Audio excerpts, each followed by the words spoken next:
नमस्कार ओडिशा। आज हूँ जुलाई मास 13 तारिख सोमवार।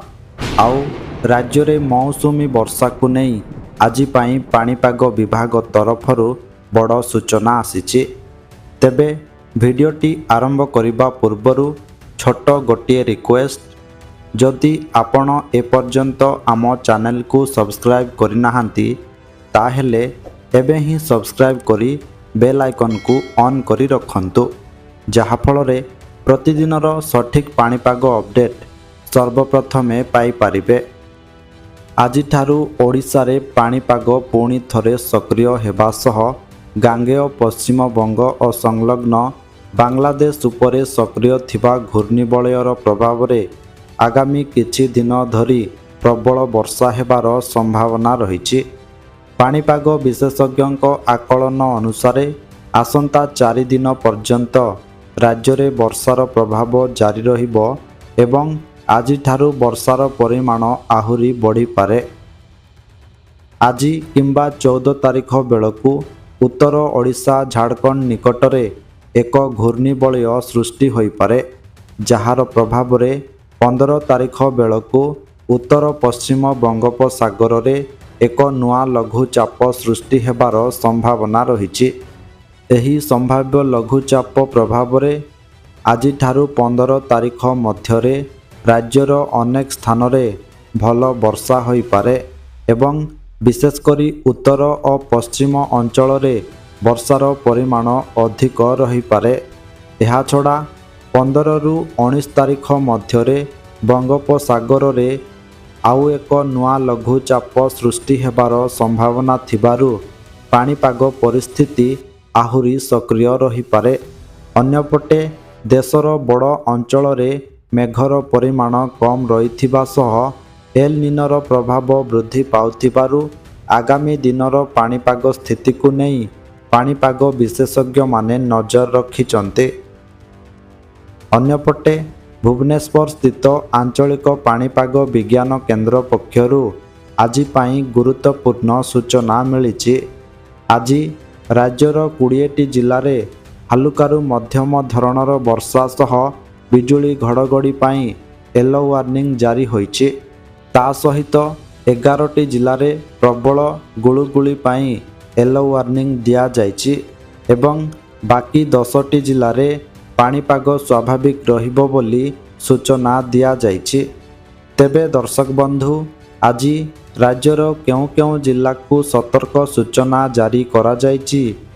एबे गरमर प्रकोप संपूर्ण शेष होइथिबा बेले मौसुमी प्रभाव रे केउ केउ जिला गुड़िकरे प्रबल वर्षा हेबो, ता सहित केउ सबु जिल्ला रे बिजुली घड़घड़ी सह वर्षार आशंका रहिछि एवं राज्यर तापमात्रा आहुरी केते डिग्री सेल्सियस पर्यंत कमिबो बा आहुरी केते डिग्री बढ़िबो एवं एही मौसुमी वर्षा और जुलाई 14 तारिख बेलू सृष्टि हेबाकु थिबा लघुचाप को नहीं पाणीपाग विभाग कौन बड़ सूचना देइछि और एहार प्रभाव सारा ओडिशा रे किभଳି रहिबो ए नहीं संपूर्ण खबर एवं आपणक जिल्ला रे वर्षार स्थिति कौन रहिबो ताहा जानिबा पाई वीडियोटी को शेष पर्यंत निश्चय देखंतु।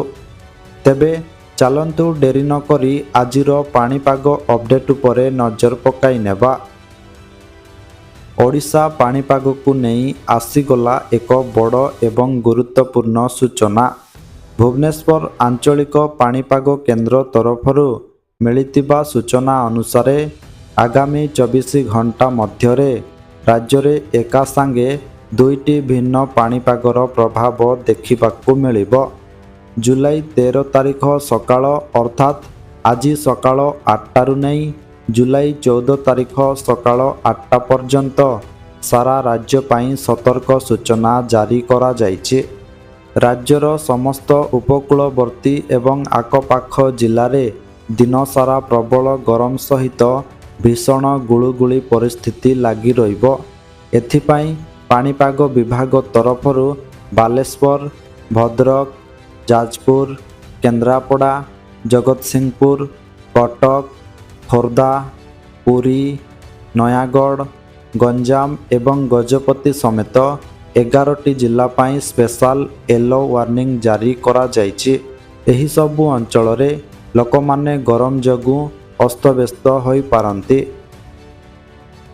ଅନ୍ୟପଟେ ରାଜ୍ୟର ଏକ ବଡ଼ ଭାଗରେ କାଳବୈଶାଖୀ ସହ ପ୍ରବଳ ବର୍ଷାର ଆଶଙ୍କା ରହିଛି। ସୁନ୍ଦରଗଡ଼, ଝାରସୁଗୁଡ଼ା, ବରଗଡ଼, ସମ୍ବଲପୁର, କେନ୍ଦୁଝର, ମୟୂରଭଞ୍ଜ, କଳାହାଣ୍ଡି, କନ୍ଧମାଳ ଏବଂ ରାୟଗଡ଼ା ଜିଲ୍ଲା ସହିତ ସମସ୍ତ ଉପକୂଳ ଜିଲ୍ଲା, ବାଲେଶ୍ୱର, ଭଦ୍ରକ, ଯାଜପୁର, କେନ୍ଦ୍ରାପଡ଼ା, ଜଗତସିଂହପୁର, କଟକ, ଖୋର୍ଦ୍ଧା, ପୁରୀ, ନୟାଗଡ଼, ଗଞ୍ଜାମ ଏବଂ ଗଜପତି ଜିଲ୍ଲାରେ ବିଜୁଳି ଓ ଘଡ଼ଘଡ଼ି ସହ ଝଡ଼ ତୋଫାନ ହେବ। ଏହି ସମୟରେ ଘଣ୍ଟା ପ୍ରତି 30ରୁ 40 କିଲୋମିଟର ବେଗରେ ପ୍ରବଳ ପବନ ବହିବା ସହ କେତେକ ସ୍ଥାନରେ ପ୍ରବଳ ବର୍ଷା ହେବାର ସମ୍ଭାବନା ରହିଛି। ଏହି ସମୟ ମଧ୍ୟରେ ରାଜ୍ୟର ବାକି 10ଟି ଜିଲ୍ଲାରେ ପାଣିପାଗ ସ୍ୱାଭାବିକ ରହିବ। ଦେବଗଡ଼, ଅନୁଗୁଳ, ଢେଙ୍କାନାଳ, ବୌଦ୍ଧ, ସୋନପୁର, ବଲାଙ୍ଗୀର, ନୂଆପଡ଼ା, ନବରଙ୍ଗପୁର, କୋରାପୁଟ ଏବଂ ମାଲକାନଗିରି ଜିଲ୍ଲା ପାଇଁ ପାଣିପାଗ ବିଭାଗ ତରଫରୁ କୌଣସି ପ୍ରକାରର ଆଲର୍ଟ ଦିଆଯାଇନାହିଁ। ରାଜ୍ୟର ସମସ୍ତ 30ଟି ଜିଲ୍ଲାର ଲୋକମାନଙ୍କୁ ପାଣିପାଗକୁ ଦେଖି ସତର୍କ ରହିବାକୁ ଏବଂ ବଜ୍ରପାତ ସମୟରେ ସୁରକ୍ଷିତ ସ୍ଥାନରେ ରହିବାକୁ ପ୍ରଶାସନ ପକ୍ଷରୁ ପରାମର୍ଶ ଦିଆଯାଇଛି। ଆଜିଠାରୁ ଓଡ଼ିଶାରେ ପାଣିପାଗରେ ବଡ଼ ଧରଣର ପରିବର୍ତ୍ତନ ଦେଖାଯାଇପାରେ ଏବଂ ଆଗାମୀ କିଛି ଦିନ ଧରି ରାଜ୍ୟର ବିଭିନ୍ନ ସ୍ଥାନରେ ପ୍ରବଳ ବର୍ଷା ହେବାର ସମ୍ଭାବନା ରହିଛି। ପାଣିପାଗ ପୂର୍ବାନୁମାନ ଅନୁସାରେ ଆସନ୍ତା 4 ଦିନ ପର୍ଯ୍ୟନ୍ତ ବର୍ଷାର ପ୍ରଭାବ ଜାରି ରହିବ ଏବଂ ଆଜିଠାରୁ ବର୍ଷାର ପରିମାଣ ଆହୁରି ବଢ଼ିବାର ସମ୍ଭାବନା ରହିଛି। ଆଜି କିମ୍ବା 14 ତାରିଖ ସୁଦ୍ଧା ଓଡ଼ିଶା ଏବଂ ଝାଡ଼ଖଣ୍ଡ ସଂଲଗ୍ନ ଅଞ୍ଚଳରେ ଆଉ ଏକ ଘୂର୍ଣ୍ଣିବଳୟ ସୃଷ୍ଟି ହୋଇ ପାଣିପାଗକୁ ଅଧିକ ସକ୍ରିୟ କରିପାରେ। ଏହି ଘୂର୍ଣ୍ଣିବଳୟର ପ୍ରଭାବରେ ଆଜି ସନ୍ଧ୍ୟା ସୁଦ୍ଧା ଉତ୍ତର ପଶ୍ଚିମ ବଙ୍ଗୋପସାଗରରେ ଏକ ଲଘୁଚାପ ସୃଷ୍ଟି ହେବାର ସମ୍ଭାବନା ଥିବାରୁ ବର୍ଷାର ତୀବ୍ରତା ଆହୁରି ବଢ଼ିପାରେ।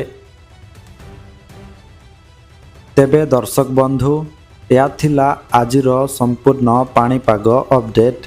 ସବୁଦିନ ଏହିପରି ପାଣିପାଗ ଅପଡେଟ୍ ଜାଣିବା ପାଇଁ ଆମର ଚ୍ୟାନେଲ ସହିତ ଯୋଡ଼ି ହୋଇ ରୁହନ୍ତୁ।